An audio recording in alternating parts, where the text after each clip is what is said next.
Well, it's fine, man. I went in the other room and tried to watch Mr. Bean videos. Couldn't get into them, so I ran over there and I grabbed I had some old copies of Beverly Hillbillies and Andy Griffith Show. I watched Andy Griffith, and I watched Andy, the American one, where he gets in trouble with Miss Crump because he tells him, well, you tell him you're a little slow on this, and then Opie kind of misreads it. Tells him, I have to do it. My dad said I didn't have to because it's not that important. And Miss Crump goes off on him, and then he gets a crush on Miss Crump, and then he tells the kids about the shot heard around the world. And he gets them all into it, tells them the stories about redcoats and Indians and all that, and the kids get into it, and then they start getting into history, and he peps them up, and then they all get into it, and really helps out Miss Crump, and then he tries to help out, he put the moves on Miss Crump, and old Barney keeps interrupting, he keeps trying to run Barney off, and it's funny, man. It's a good episode, very propagandish, very, very patriotic, very propagandish. I was into a lot of that propaganda stuff when I was a kid, man. I really loved Johnny Horton. Johnny Horton was one of my favorites. Hats. Johnny Freedom, you can read him on each page of history. He's the spirit of America, our country's pride and joy. And then I thought of the other ones, oh man. May of 1941, the war had just begun, and every British seaman, oh, yeah, God has sink the Bismarck, 'cause the world depends on us. We hit the decks a-running, boys, and spun those guns around. We found that mighty battleship, and then we cut her down. Boom, boom, boom. I used to listen to those war songs all the time. Comanche, the Brave Horse, Jim Bridger, Johnny Freedom, North to Alaska. That was one of my favorites, man, because it made sense. That was my North to Alaska was one of my favorites. Comanche the Brave Horse made me cry because the horse, it's Comanche the Brave Horse, brave horse of the General Speed. Yeah. I liked Johnny Reb, and my favorites though were All for the Love of a Girl and The Mansion You Stole. Oh, mansion out has captured your heart. You said it was love, dear, but you lied from the start. I wanted true love, but you wanted my gold.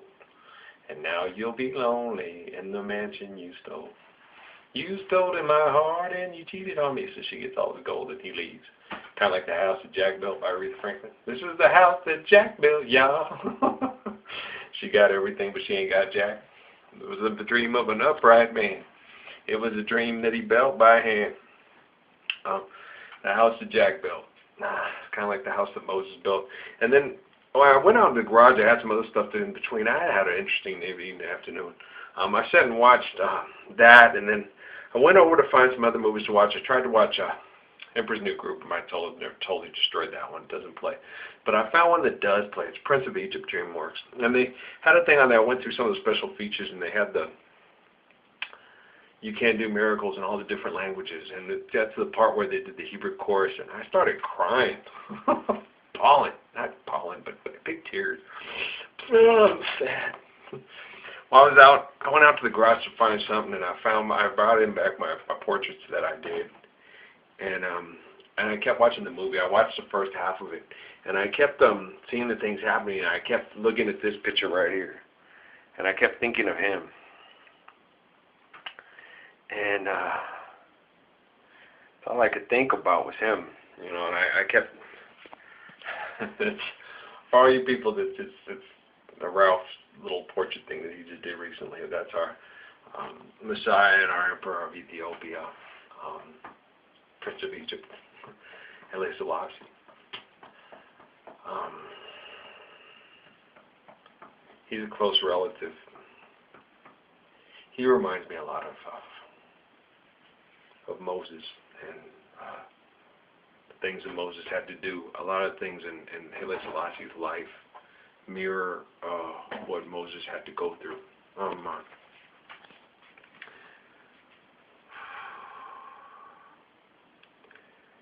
If you only knew your history about Haile Selassie and about Moses and the Egyptians and our connections and our families and the reality-based, when you read the movie, you watch the movies and you see movies on TV, they're based on kind of myth and legend, and they've been marginalized and secularized, and a lot of the truth has been removed to make one guy's the all bad and one guy's the all good. I told you guys that about the Babylonians and the Hebrews and stuff too, and I went back, and as I visited memories and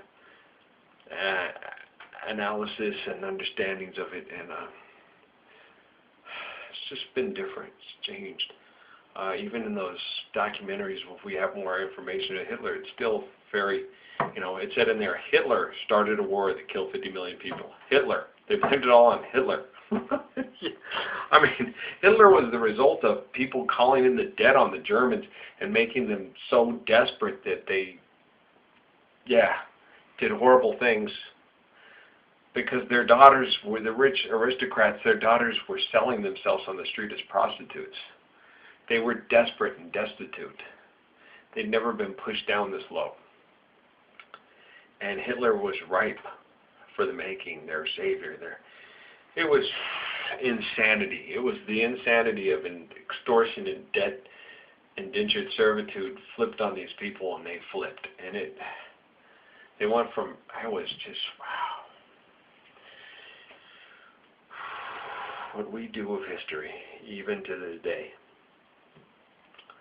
And you sit and you look at it and you realize what the spin doctors do.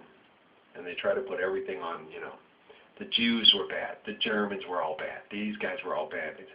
So a bunch of people, even the Germans admitted, the guy in there, it's our wickedness that did this, it was this, it was,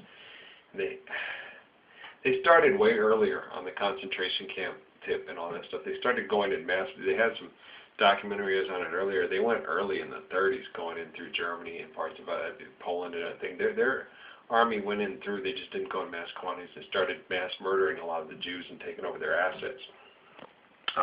But people weren't really doing anything about it because it was the Jews and they had money and the rest of them were suffering, and they just saw it as, it's cool. And he just kept going and going and going and going while the world just turned a blind eye to it. Because the Jews didn't have any country, they didn't have any legal representation, they only had money, and as soon as their money and their assets were removed and their civil liberties and rights were taken away, it really didn't matter. And it just continued and it continued and it perpetuated itself. If a person is robbed of their civil rights and liberties, then they do not exist. Palestinians just simply don't exist. They're not recognized by anyone. They're not even real. They don't have civil rights and liberties. They have no country to represent them. I don't have any civil rights and liberties. I forfeited them because I don't buy the program. I don't accept the banking cartels. And I don't accept your churches or your groups. No. So I'm a non-entity. You reject, you're going to have to secularize and align yourself with a group that can financially support and protect you, Ralph.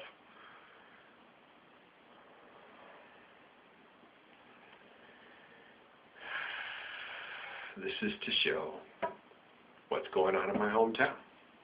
I could be Michael Swickert and I could go for the nuclear power plants. I could go with Texas oil companies. I could go with the NCAA, support everything they do and say what they're doing are right, but they know that's not for sure, and I've totally kicked their ass. Otra vez, many times, over and over again. They're supposed to be educators. They don't promote any kind of rational, intelligent education. I feel sorry for half the people that teach at the university, because half of them are intelligent educators. The other half are those bought-in guys like that one that I met at during the election. A job's a job. Well, in that case, I want to be a pimp and a prostitute and a whore and whatever else I want to do. Just like you. Job's a job. Should I cup the balls as I suck? No. I don't want a job. No. I don't want to give a blowjob, and I don't want to get a blowjob. Not if it's a job. No. I want to be loved. I want to be protected. I want to be regarded. I want to protect these people. I want to help these people. I want to educate these people. I want the water in the river valleys. I want the high mesas to be desert. I don't want to throw off the ecosystem to make my appearance of my agricultural school look better when it goes in contrast to what's agriculturally intelligent. I want to teach intelligently. I want to learn intelligently. I don't think an artificial lake should be put there up in your campus. I don't think that's intelligent. I don't think picking up water and pumping it and moving it somewhere else where it's doing no agricultural good is behooves and teaches intelligently at an agricultural college.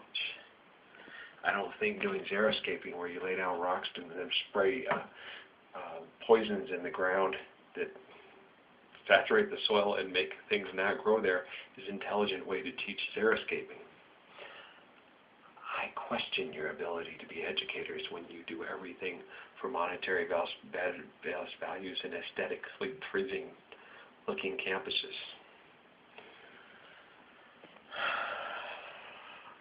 I question your ability to properly educate my people. And so to say less and less. I love you. I reach out my hand to you, and I reach out my heart to you, and I reach out my mind to you.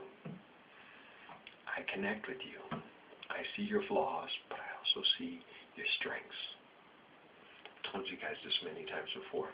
If you take them and group them together, the entrepreneur, the businessman, the ecologist, the religious scientist, the scientist that's going into space, you need your space program, but to protect your planet from things that are going on in the universe that might be outside of our control, but we can do something to protect our planet from mass disasters.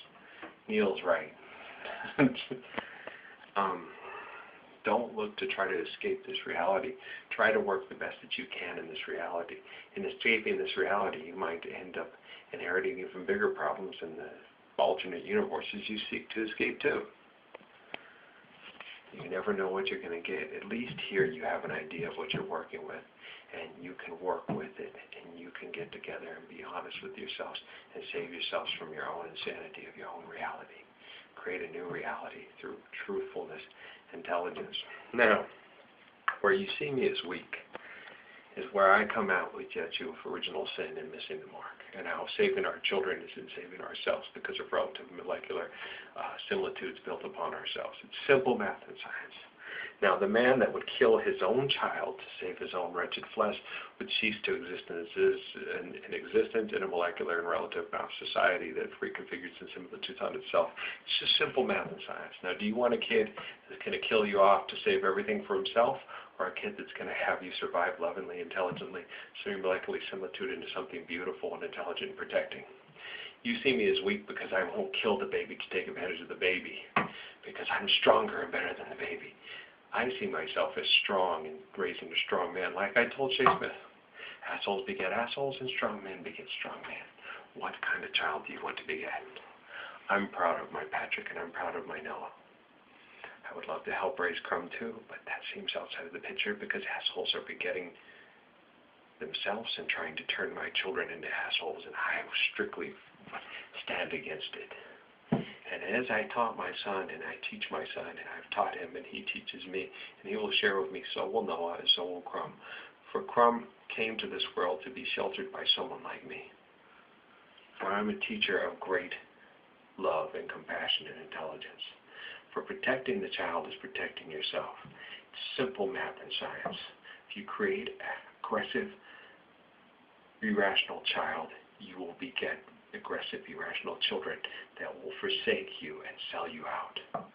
You'll live in your living hell that you've created through extortion-based, irrational-based economies.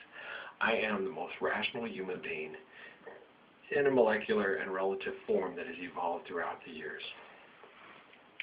I see why you admire Moses so much, and you can see why I admire Haile Selassie so much. For he's a lot like Moses, and so am I. We are similar in many styles and make and the way that we live and survive.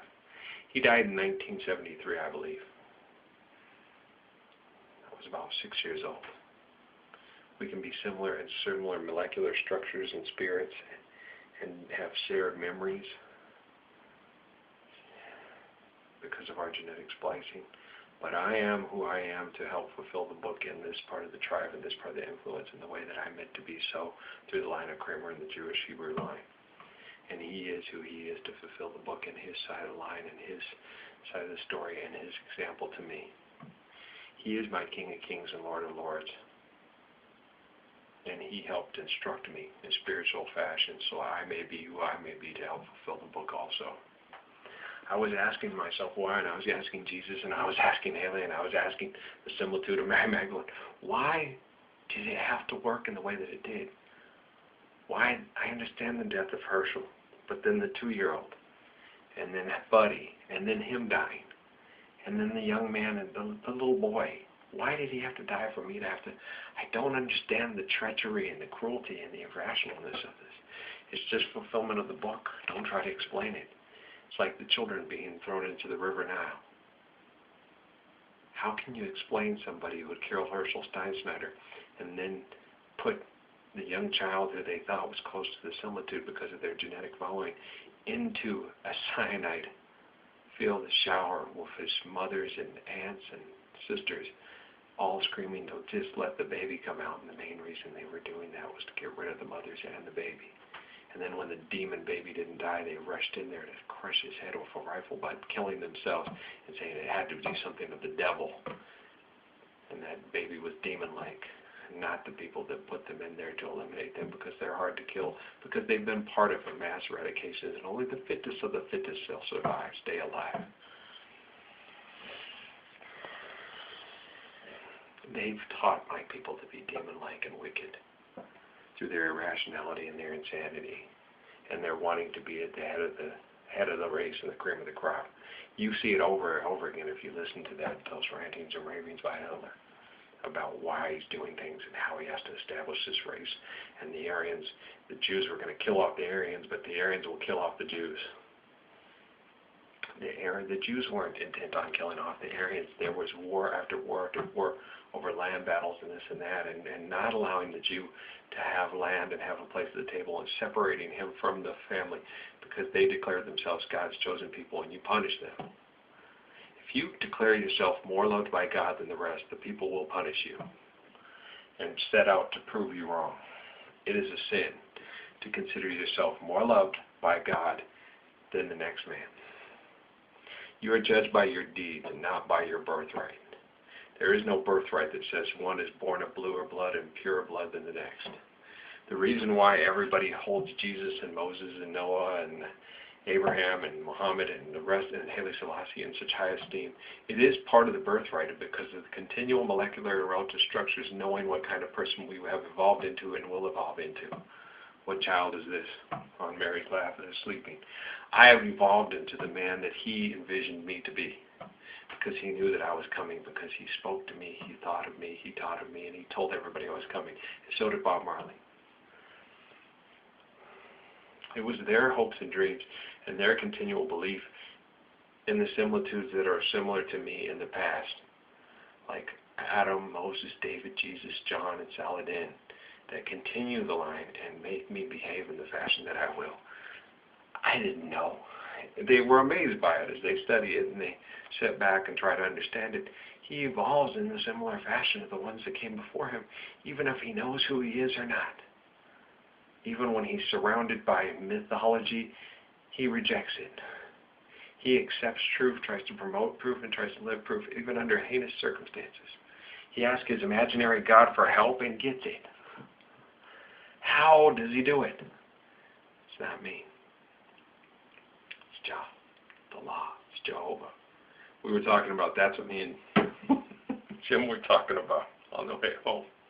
We were talking about all these people praying to Jesus. He was like, Jesus didn't pray to Jesus. Jesus prayed to Jehovah. Go read the Lord's Prayer. Me and Jim were joking about it. It's like, yeah, no, Jesus prays to Jehovah. Haile Selassie doesn't sit there and go, Dear Haile Selassie, hallowed be my name. No, he prays to Jehovah, Allah, as he was instructed to by Jesus, as he was instructed to by Muhammad, as he was instructed to by Abraham, as he was instructed to by Hud, as he was instructed to by Jethro, the high priest of Midian, as he was instructed to by many that came before and many that now follow, because we were instructed to by him. Haile Selassie didn't teach me to pray to myself. Haile Selassie taught me to communicate with myself and similitudes of myself to get greater instruction given to us by the Almighty Jah. I am instructed to pray to God. When I prayed to Father and asked for connections to the families that came before and after and before, it's because of God, my Creator, my life, my essence, my life source. I'm praying to God. I pray to Jehovah. I pray to Jah. I pray to Allah. I don't pray to Jesus. I can ask God for help, and God sends me Jesus to help. And it's kind of funny because it's like you're asking yourself for help. Well, of course, in molecular and relative structures, that you have someone you can rely on, you trust yourself. Yeah, I'll tell myself the truth. Then Jesus will tell you too. And so will Haile Selassie. I believe Haile Selassie. I believe Muhammad. I believe John. Because we're honest. And we know we cannot lie to the omnipotent, omnipresent life source that is our creative source of being. So in being honest to God, we are honest with ourselves. Wow, Jim Carrey, thanks. Oh, dude, that was cool. Come and know me better, man. Come and know us better, man. He was right. You played that role beautifully. It was great. Love. That was cool, man. I'm glad Amy sent me out of the house with the kids to watch that movie with you in it, man. All right, man. Thanks. Thanks for everything, dude. That worked out way cooler than I thought it would. I'm going to try to go get some sleep. We'll talk in the morning. I didn't wear the sunglasses because I just don't care. I can be a little sore. I'm tough. I can do this stuff. I'll wear the sunglasses. I'll wear the sunglasses in the morning for you, darn. Not trying to prove I'm a badass. I'm trying to prove to people that I can do this. I can help you. I can help you through the cyber wars, through the irrational propaganda wars, through the mind control wars. I can help you. This is a new exodus. It's to deliver ourselves from our own evil, from our ability to manipulate and still have us extort and think that money can save us from ourselves, and it can't. Money, for the love of money, is the root of all evil. For the love of life and the way and the design that it's made, that we're meant to cycle in a relative and molecular fashion, and we reconfigure and we come back into the hell we created or the heaven we've helped create, is a choice of ours. Faith and love and beauty is a choice. Fear, evil, hate, and cowardice is a choice. Please choose the faith, the way of faith. Please choose the way of the apostles and the beloved messiahs, okay? Please choose to know him. Okay, like I do. I adore him, and I love him, and I hope you do too. Many messiahs have walked among us. Be more like him. Be a light unto yourself, as Judy Krishnamurti said, and then be a light unto the world. A light of faith, a light of beauty, like my beloved Haile Selassie, like Moses, like Jesus, like Muhammad. Please. Learn from Hitler's mistakes. Learn from Himmler's mistakes. Learn from Barbie's mistakes. Learn from these people so we don't repeat these mistakes. Let them make the mistakes for us so we won't have to repeat them. Let us not judge them. Let us look at ourselves as a whole and not put people into debt so we create these conditions ripe for the Hitlers and the Stalins and the Auschwitzes and the horrible death in labor camps and the bombing of Hamburg and God's people dying in the street. And the bombing of London and God's people dying in the street. Please, no more. And Poland being overrun and God's people being run over by tanks. And God's people being murdered in the streets of Stalingrad and then cut off, and all the prisoners there being murdered because they showed no mercy and were murdered because we weren't thinking and we weren't following fools because we followed the path of money. And the German girls being raped and then going and killing themselves. And the Russian men feeling like beasts that had to punish the people that helped give life to the men that came in and murdered them and perpetuated this insanity. I don't want to hear my daughters, my sisters, my mothers be raped anymore in the streets and then go kill themselves. I want them to take husbands and give birth to babies that behave more like Haile Selassie, Moses, and me. I love you. And my son Patrick and Noah. My crummy, Please help me get good sense. No longer cruel, vicious, mindless killers that worship money. Please, join me. I love you. You can't do miracles if you believe it, man. Serious. Just believe. Blessings and peace.